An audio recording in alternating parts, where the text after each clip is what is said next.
A palavra de Deus aqui, principalmente no versículo 2, ela diz assim: não vos conformeis com este, mas transformai-vos no vosso entendimento. Para quê? Para que assim nós possamos compreender e entender qual seja a boa, a perfeita e agradável vontade de Deus. Só é possível compreender se houver uma transformação da mente, do nosso entendimento. Se não houver um processo aqui, a gente não consegue nunca se adequar com a vontade de Deus. Agora, eu queria que nessa noite, eu e você, a gente escute o que o Espírito diz, mas receba a bênção do Senhor. Que às vezes nós colocamos sempre assim, para receber depois, né? Depois, a gente ouve uma palavra para depois. Então vamos fazer hoje, viver isto. E eu quero que nós, da nossa imaginação, a gente olhe para a cruz, que é onde começou tudo ali na cruz. Ali está a manifestação do amor de Deus e da justiça de Deus para com os homens. Então, olhar para a cruz. Quando olhamos para aquela cruz, há 2000 anos atrás, você vai ver um jovem judeu de 33 anos pendurado naquela cruz. Não é assim que a gente vê? Você vê um judeu, estava ali. Era um jovem com 33 anos, que nunca tinha se casado, estava pregado naquela cruz. Mas quem ele era? Era apenas um jovem judeu? Não, ele é o Deus conosco pregado naquela cruz. É Deus pregado na cruz. Não era simplesmente um homem. Ele era homem, sim, mas o nome dele chama-se como Emanuel. Quer dizer o quê? Deus conosco. Então, se é Deus conosco, e aquele Deus conosco, que é Jesus, estava pregado naquela cruz, o que ele estava fazendo ali? Estava cumprindo um propósito eterno. Ele foi, na verdade, morto antes da fundação do mundo, porque é um projeto eterno do Pai, um projeto grandioso. Como diz lá em Efésios capítulo 1, todas as coisas são feitas conforme o conselho da sua própria vontade. É a vontade de Deus, é o conselho dele, é a vontade dele, é o projeto dele, que ele está desenvolvendo para alcançar um objetivo. E o projeto dele é que o próprio Deus se manifestasse no mundo por meio de Jesus, que é o seu Filho amado, nascido de mulher, para cumprir um propósito, para que através desse propósito concluído na cruz, que a conclusão foi na cruz, depois na ressurreição, foi a confirmação do projeto através da ressurreição, mas ali naquela cruz, todo o projeto fora concluído. Olha o que Jesus diz, as suas últimas palavras: está tudo consumado. O projeto foi completo, tudo consumado. Aí está a base da nossa fé. Quando você olha para Jesus morrendo, através de Isaías 53, versículo 4, versículo 5, você vai encontrar 3 coisas importantes que estavam acontecendo ali ao nosso favor. Primeiro, ele estava tomando sobre si todas as nossas dores, carregando consigo todas as nossas enfermidades. Segundo, ele estava sendo traspassado por causa das nossas transgressões, estava sendo moído por causa das nossas iniquidades. Terceiro, o castigo, que nos traz o quê? Paz. Olha, ele estava resolvendo o problema da saúde do homem, resolvendo o problema do espírito do homem, salvando ele, para proporcionar para nós a sua paz. A paz que o mundo não pode dar, mas Ele nos dá. A paz perfeita que brota do nosso interior, como os rios das águas vivas, porque Ele fez isso para nós. Agora veja bem, os irmãos acreditam nessa história mesmo? É assim que você vê? Aquele jovem é Deus que está ali, é Deus conosco. Você sabe que o verbo, no princípio era o verbo estava com Deus e o verbo era quê? Aí no versículo 14, e o verbo se fez carne e habitou entre nós. Foi esse verbo que estava lá naquela cruz. Então, agora você olha assim. Hoje eu estava conversando com meu neto, aí eu disse assim: você sabe que nós não poderíamos nem pedir nada a Deus? Disse, o que é isso, vô? Não poder pedir nada. Não, eu disse, não precisa nem pedir, porque Deus nem vai te dar mais nada. Aí ele disse, não vai dar por quê? Eu estava provocando ele, né? Eu disse, sabe que Deus não vai fazer nada para nós? Como assim, vô? Eu digo, eu vou contar uma história para ti. E essa história que eu vou contando para os irmãos. Porque eu estava conversando e eu aproveitei para... Eu disse, vamos dizer que tu estivesse devendo aí R$1.000 no banco, sei lá. Estivesse devendo e botasse na justiça, então estava lá para ser processado. E isso te trazia o quê? Se tu não podia pagar a conta? Angústia. Eu estou devendo R$1.000, ou 1.000 ou 1 milhão, sei lá, qualquer valor. Mas eu não posso pagar. E está na justiça. Está me causando angústia. E eu não tenho como resolver esse problema. Agora aparece um Salvador aí, que me ama, que me respeita, que te respeita. Chega lá e diz, quanto é esse débito? Custa R$1.000, R$1 milhão, sei lá, qualquer coisa. Aí eu quero pagar. Aí você saca o dinheiro e paga a conta. E chega e te diz, olha, eu paguei tua conta. O que acontece contigo? Deveria acontecer o quê? Pular de alegria, dar um abraço, beija, abraça e pula de alegria, está solto, né? Assim é. Pois é. Mas só é assim se tu crê. Se tu não crê, a conta está paga, mas tu não creu. Sabe o que acontece? Tu continua devendo. Continua desesperando. Continua cheio de angústia, só porque não creu. A conta está paga, mas ele não creu. Porque não creu, agora fica angustiado de novo. Está do mesmo jeito. Lutando para pagar a conta, desesperado. Unicamente porque não creu. Agora você imagina. Aí porque você não creu, você chega lá de novo e diz, você, esse seu amigo, você conhece ele, tem condições. Rapaz, quero te pedir uma coisa. O que é? Você pode me arrumar um dinheiro? Para quê? Para pagar uma conta. Mas como é que eu vou te arrumar dinheiro se eu vai pagar essa conta, rapaz? Está pago. E ele fica lá pedindo dinheiro para pagar a conta de novo. Quer dizer, esse Salvador não pode mais te dar o dinheiro. Ele não pode fazer nada por ti mais. Eu digo assim, é Deus conosco, meu filho. Porque olha, o Senhor fez 3 coisas no Calvário. Ele curou as enfermidades. Ele perdoou os pecados para que você tivesse paz. Foi isso que Ele fez. Ele perdoou, Ele curou todas as tuas enfermidades. Perdoou todos os teus pecados para que tu tenha paz. Agora, o que fica os crentes? De novo pedindo, de novo, a mesma coisa que ele já fez. Quando chega no plano de Deus, Senhor, me cura, Senhor. Mas o Senhor diz, mas já te curei. Mas ele está pedindo de novo, ele não acreditou. Aí ele começa a pedir de novo, cheio de doença, pedindo de novo.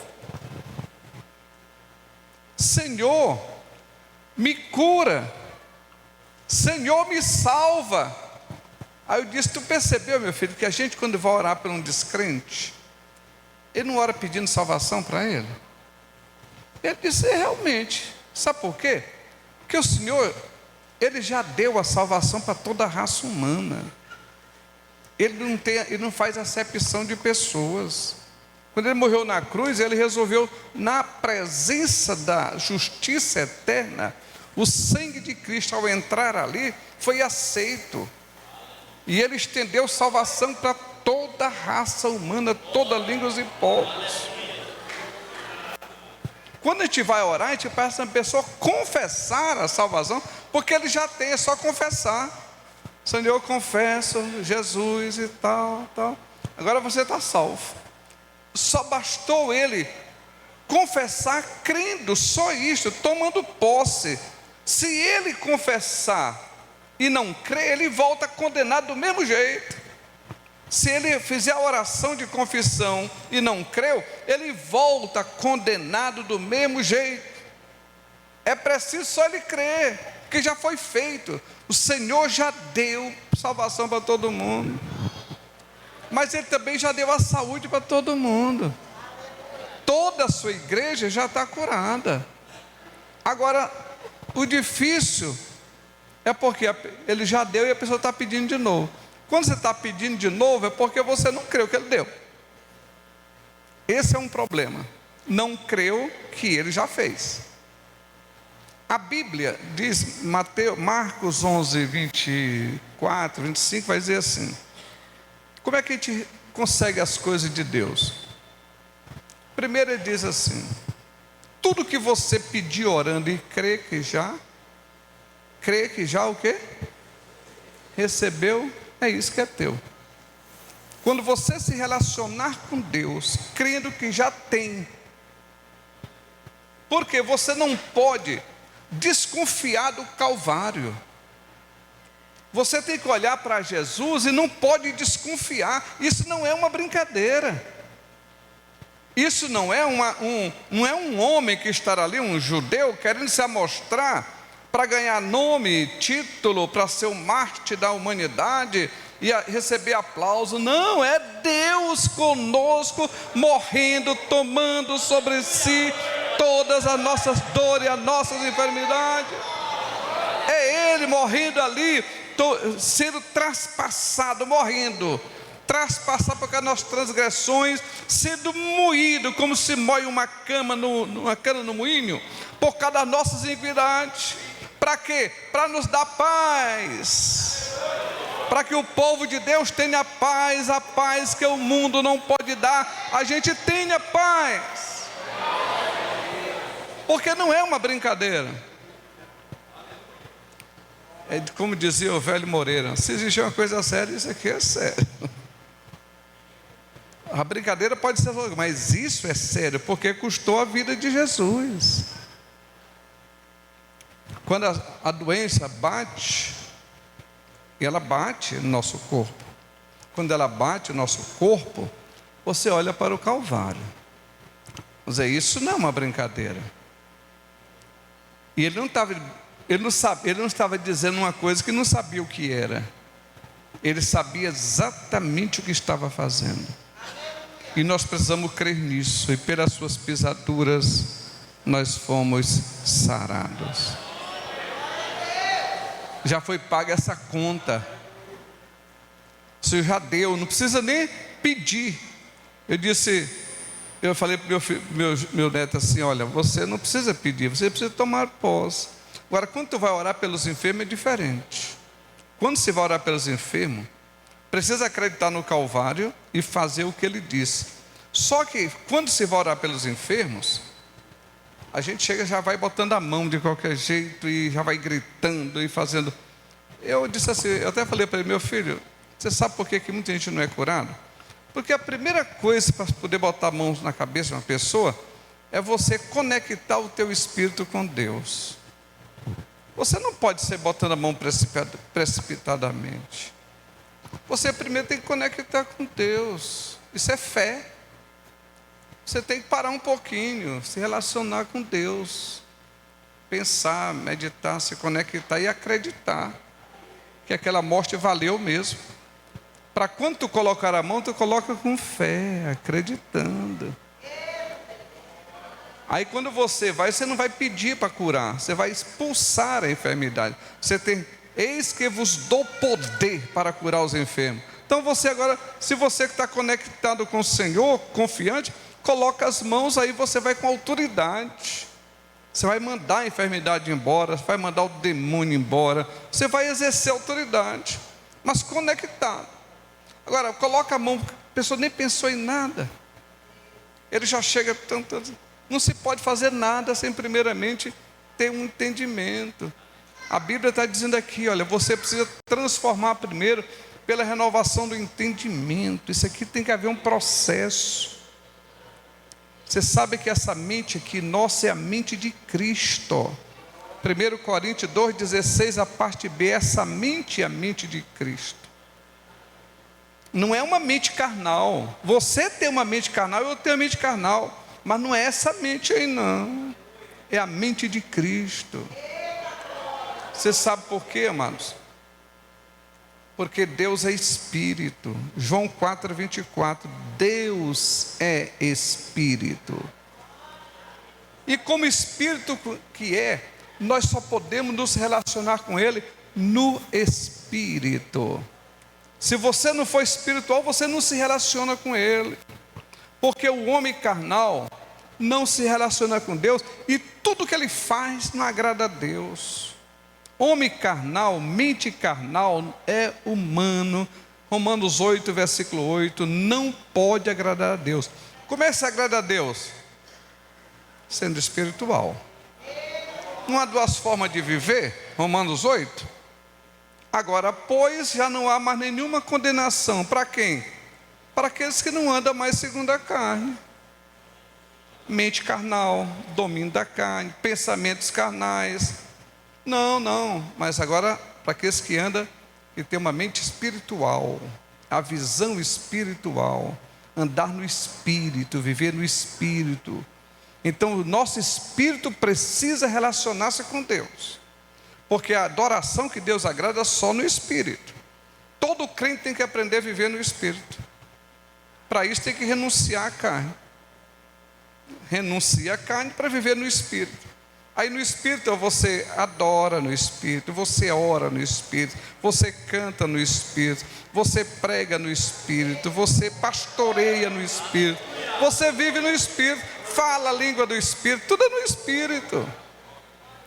É o homem espiritual, ninguém entende ele, mas ele entende tudo. Agora, se você está conectado no seu espírito com Deus, aí você sabe, aquilo que Jesus fez lá no Calvário, e Ele está tudo consumado, Ele me deu tudo no Espírito. Não falta nenhum tipo de bênçãos. Deus deu tudo. Efésios capítulo 1, versículo 3. Disse: bendito Deus e Pai de nosso Jesus Cristo, que nos tem abençoado com toda sorte de bênçãos. Sabe aonde? Nas regiões celestes, em Cristo. Então no nosso espírito todo mundo foi salvo, todo mundo está curado, todo mundo é abençoado com tudo, não falta nada. Tudo, está tudo aí para a igreja. Agora, pastor, mas eu não, como é que eu acesso? Aí acesso assim: transformai-vos pela renovação da mente. Para você acessar o que está, que você já ganhou, é transformando a mente. Como é que transforma a mente? Examinando a Bíblia. Como é que você vai acessar? A minha mente, sabe uma coisa? Eu sei que eu tenho, mas eu não sei como é isso, eu não entendo. Então vá para a Bíblia. Você vai meditar na palavra até chegar à conclusão da verdade. É como eu estou falando assim: ah, você está doente? Você quer ser curado? Então você olha para Jesus. Aí você entra numa comunhão com Ele e vai meditar, ó. Você vai como se matutar aí, como se diz. Meditar ou matutar. chegar à conclusão, questionar. Questione a sua mente até você entender isso. Como é que é isso? Quando você crê, então venceu. Quando você crê, então agora a vitória já foi dada. A salvação, a cura, a bênção no seu casamento, a salvação dos filhos, seja o que for. Não existe nada impossível para nós que cremos. Mas é preciso transformar pela renovação da mente. Porque o que eu vejo, a Bíblia diz lá em Zacarias 4:6, que o meu povo perece por falta do conhecimento da palavra. Não é a pessoa, tem gente que lê muita Bíblia e tal, mas precisa ter o espírito da Bíblia.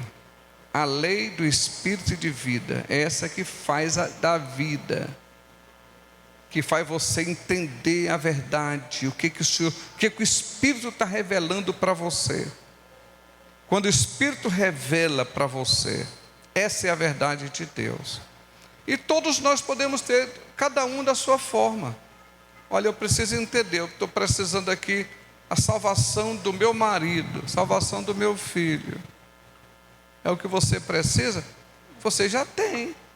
O Senhor já te deu a salvação dos filhos, do marido, já te deu tudo. Ele já diz lá em 1 Coríntios 7,14: mulher, teu marido já é santificado por causa de ti. Teus filhos já são santos por causa de ti. Ele já te deu. Os teus filhos já são herança do Senhor. A tua saúde, pelas pisaduras tu já foi curado. Os teus pecados, Ele já perdoou. Ele é a propiciação para os teus pecados. Ele já te abençoou aí com o trabalho.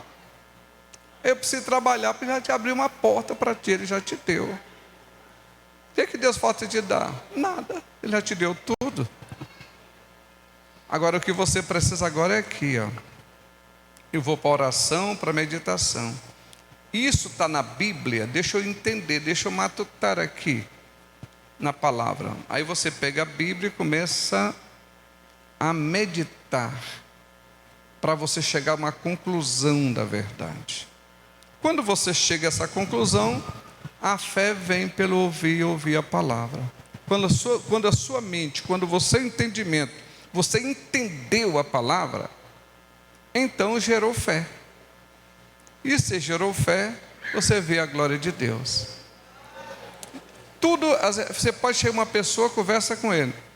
Por exemplo, você conversa com uma pessoa que está financeiramente lá embaixo. Eu já fiz isso com N pessoas. Totalmente pessoas que estão sem futuro. Mas você senta com ele e começa a conversar. Pai, tu é vencedor, tu tem um potencial. E começa a mostrar a ele uma capacidade que ele não consegue ver. Mas a proporção que você vai dando à palavra, ele vai matutando, quer dizer, meditando. Quando termina a palavra, ele entende, então eu posso, eu vou vencer. Você chama uma pessoa que está vivendo mal no casamento dele, está lá com um casamento fracassado, a mulher, o homem, conversa com ele. A palavra vai falando. Começa a mostrar os valores. A palavra vai mexendo. Quando terminar, ele esquece até o problema que tinha. Agora já tomei posse. Eu tenho meu casamento maravilhoso. Se você falar sobre os filhos, a salvação deles, e você começa a falar: teus filhos são maravilhosos. Ele está só dando uma voltinha ali, mas vai chegar aqui. Deus já visgou ele. Ele vai chegar aqui trazido pelo anzol de Deus. Quando termina, você já está resolvido o problema. Eu sempre gosto de dizer o seguinte: se uma pessoa se dirige para falar com uma pessoa, vamos dizer que a pessoa viesse falar comigo. Ah, o pastor Raul, presidente da Assembleia de Deus, eu quero falar com ele um assunto. Eu estou sentado lá no meu gabinete. Quando a pessoa entra lá, ele chega no gabinete, ele vai se deparar com a maior autoridade da igreja.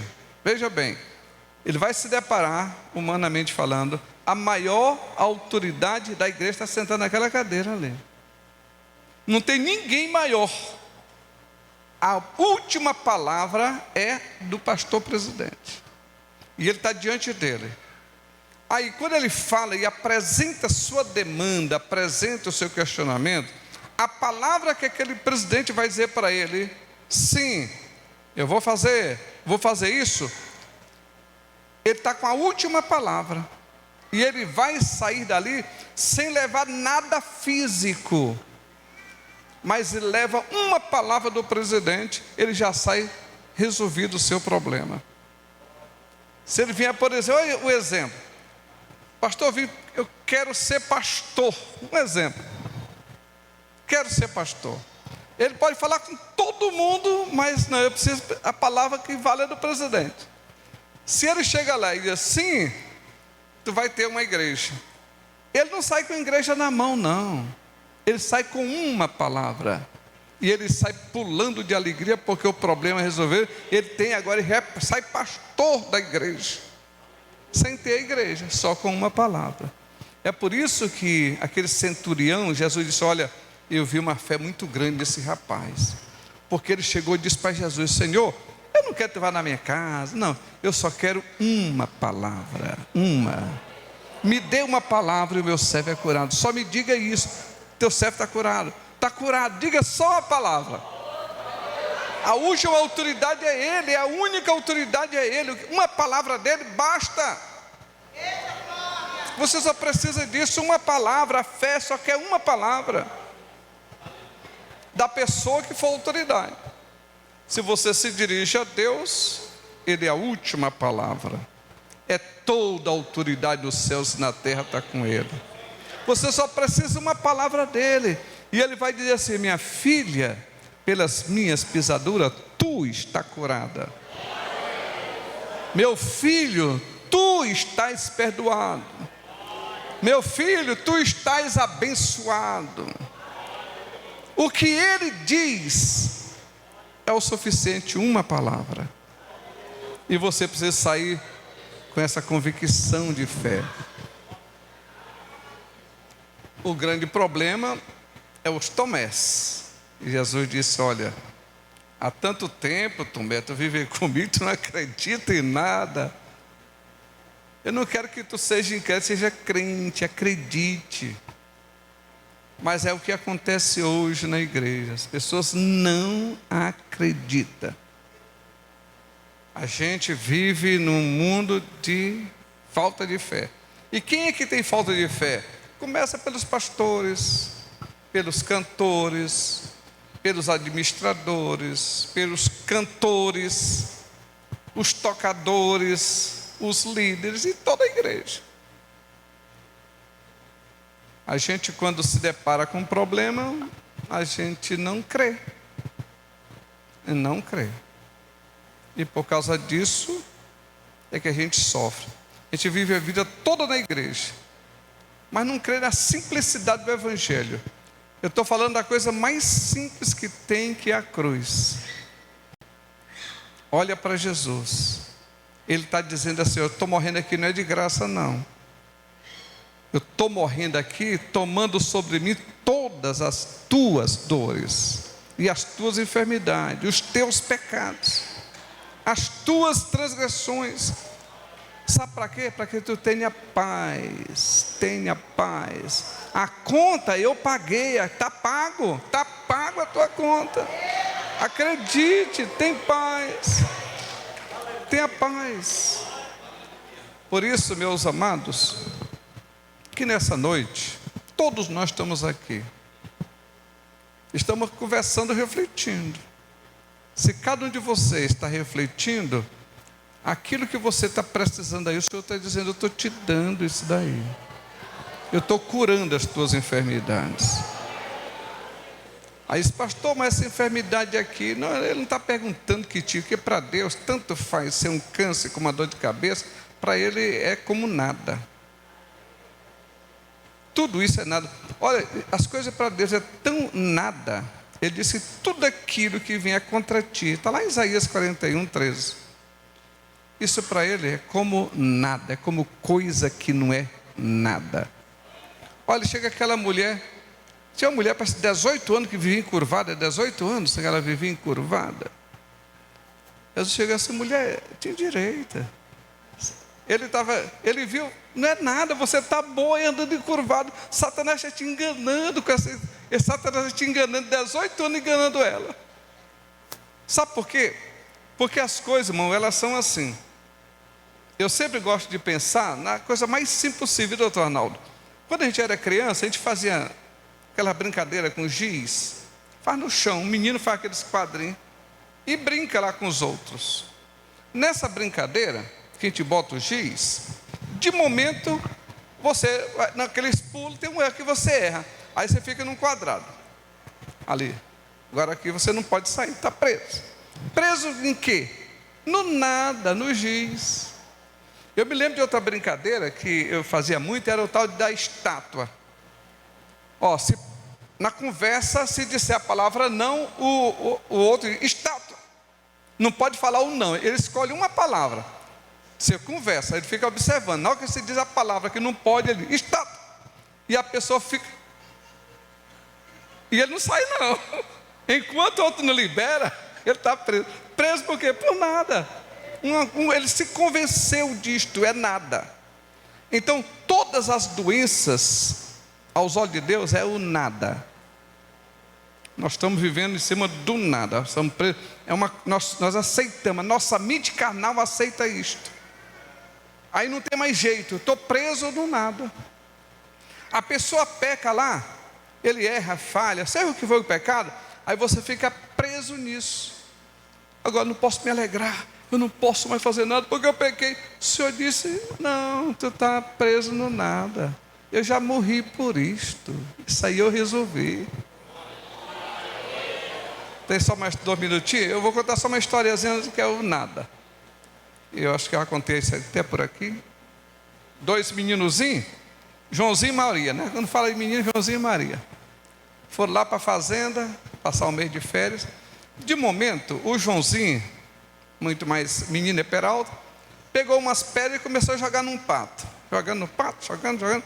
Uma hora acertou e bateu na cabeça do pato e matou. Quando ele matou, a Mariazinha estava com ele, a irmã dele. Ele foi rapidamente, teve a ideia, cavou um buraco, jogou o pato, enterrou e disse, Mariazinha, tu não conta para a vovó não, tá? Não vou contar não, tá tranquilo. Não vou contar nada. Mas ele ficou preso da Mariazinha. Aí quando na hora do almoço, terminou de almoçar, a vovó disse, Mariazinha, vai lavar louça. Tá, vovó. Quando ela saiu de Joãozinho, vai lavar louça. Não vou porque eu não sou mulher. Se tu não for, eu vou falar para a vovó. Ele corria para lavar a louça. Ele ia lavar a louça. E assim ele foi o mês todinho aprisionado pela sua irmãzinha, mais nova do que ele. Um dia ele rompeu. Não vou, mas nem que apanhe, tu pode falar. Ela gritou, vovó, a senhora sabe quem matou o pato? Eu sei. Não foi o Joãozinho? Foi. Vovó, e a senhora sabia? Claro, meu filho, claro. Olha, sabe naquela janelazinha ali, lá no sótão ali, aquela janela? Eu estava lá olhando, tu brincando. E eu vi quando tu matou o pato, eu vi quando tu falou com a Mariazinha, eu vi tudo, meu filho. Se eu soubesse disso, eu não era escravo da Mariazinha. Pois é, só precisava tu falar comigo. Eu não ia te bater nada, meu filho, porque isso é coisa de menino. Isso é coisa de menino. Se eu soubesse. Pois é, Deus disse assim, tu vê aquela janelinha? Ele está vendo tudo. E quando Ele olha para você, tu só precisa falar comigo, confessando isso, sabe por quê? Isso é coisa de ser humano. Ele vai dizer assim para ti, isso é coisa, eu sei quem tu és, eu me lembro que tu é pó, eu sei que tu é fraco, eu te conheço, eu sei que tuas fraquezas, mas olha, antes que tu nascesse, eu já morri por ti, para te perdoar. Então, nós somos presos por essas coisas. Como é que se liberta? Transformando pela renovação da mente, conhecendo a palavra. Conhecereis a verdade liberta.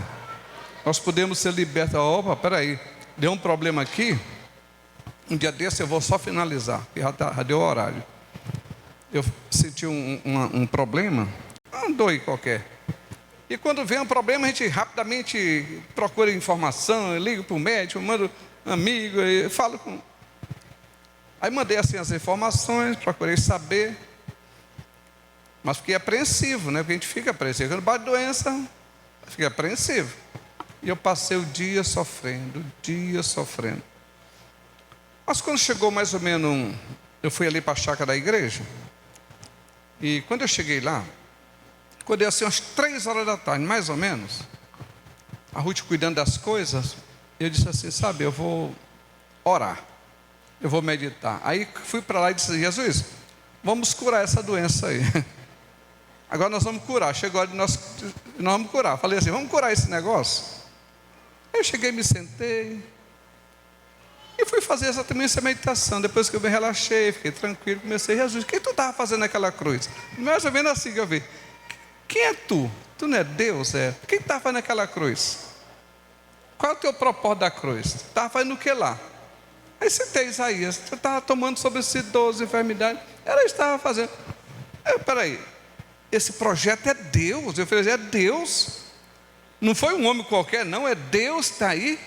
Ele não está brincando, isso é verdade absoluta. É o Deus que não pode mentir, que mora na luz inacessível, que não tem sombra de variação nenhuma. A palavra pode passar o céu e a terra.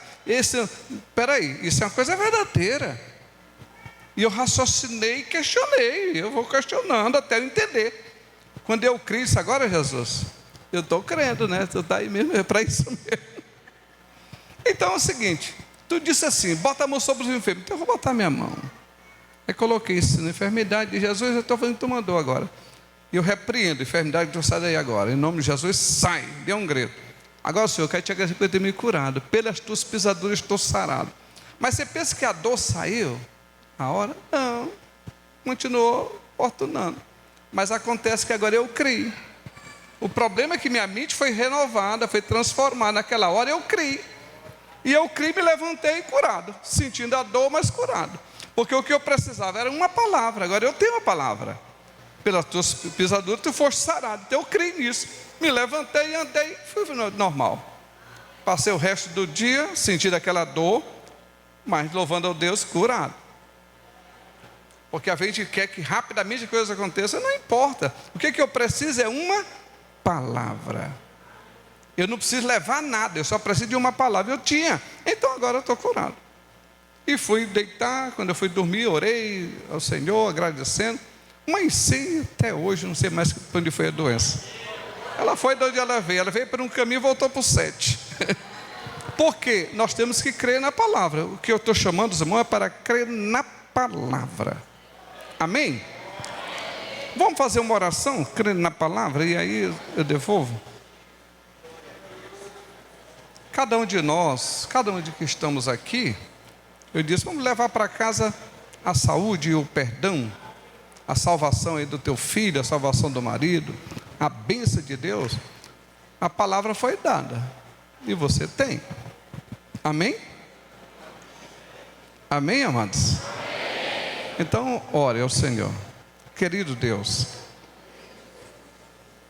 tudo que nós queremos é esse entendimento da tua palavra, que só teu Espírito pode produzir em nós através da meditação. A tua palavra vem ao nosso coração e gera fé, convicção plena. E quando essa palavra vem, Senhor, ela é a verdade que nos liberta. Por isso, todos aqueles que creram que os seus pecados foram perdoados na cruz, neste momento que sejam perdoados. Teus filhos saem daqui com a paz na alma, a certeza que foram perdoados. Tem uma nova vida. Senhor, aqueles que estão enfermos, mas creram que pelas tuas pisaduras foram curados, eu declaro saúde sobre essas pessoas. Ordeno que essa dor, essa enfermidade saia no poder do nome de Jesus. Senhor, eu declaro a bênção da salvação do esposo da tua filha, dos filhos deste casal. Que a bênção de Deus esteja sobre eles, Senhor, para poder ter o seu sustento, o seu trabalho, a realização dos seus sonhos, porque naquela cruz Jesus conquistou tudo para nós e fomos abençoados de Deus com toda a sorte de bênção. Por isso eu declaro a bênção do Senhor sobre o teu povo, em nome de Jesus, e todos digam amém. Glória a Deus. Deus abençoe. Podeis assentar, irmãos.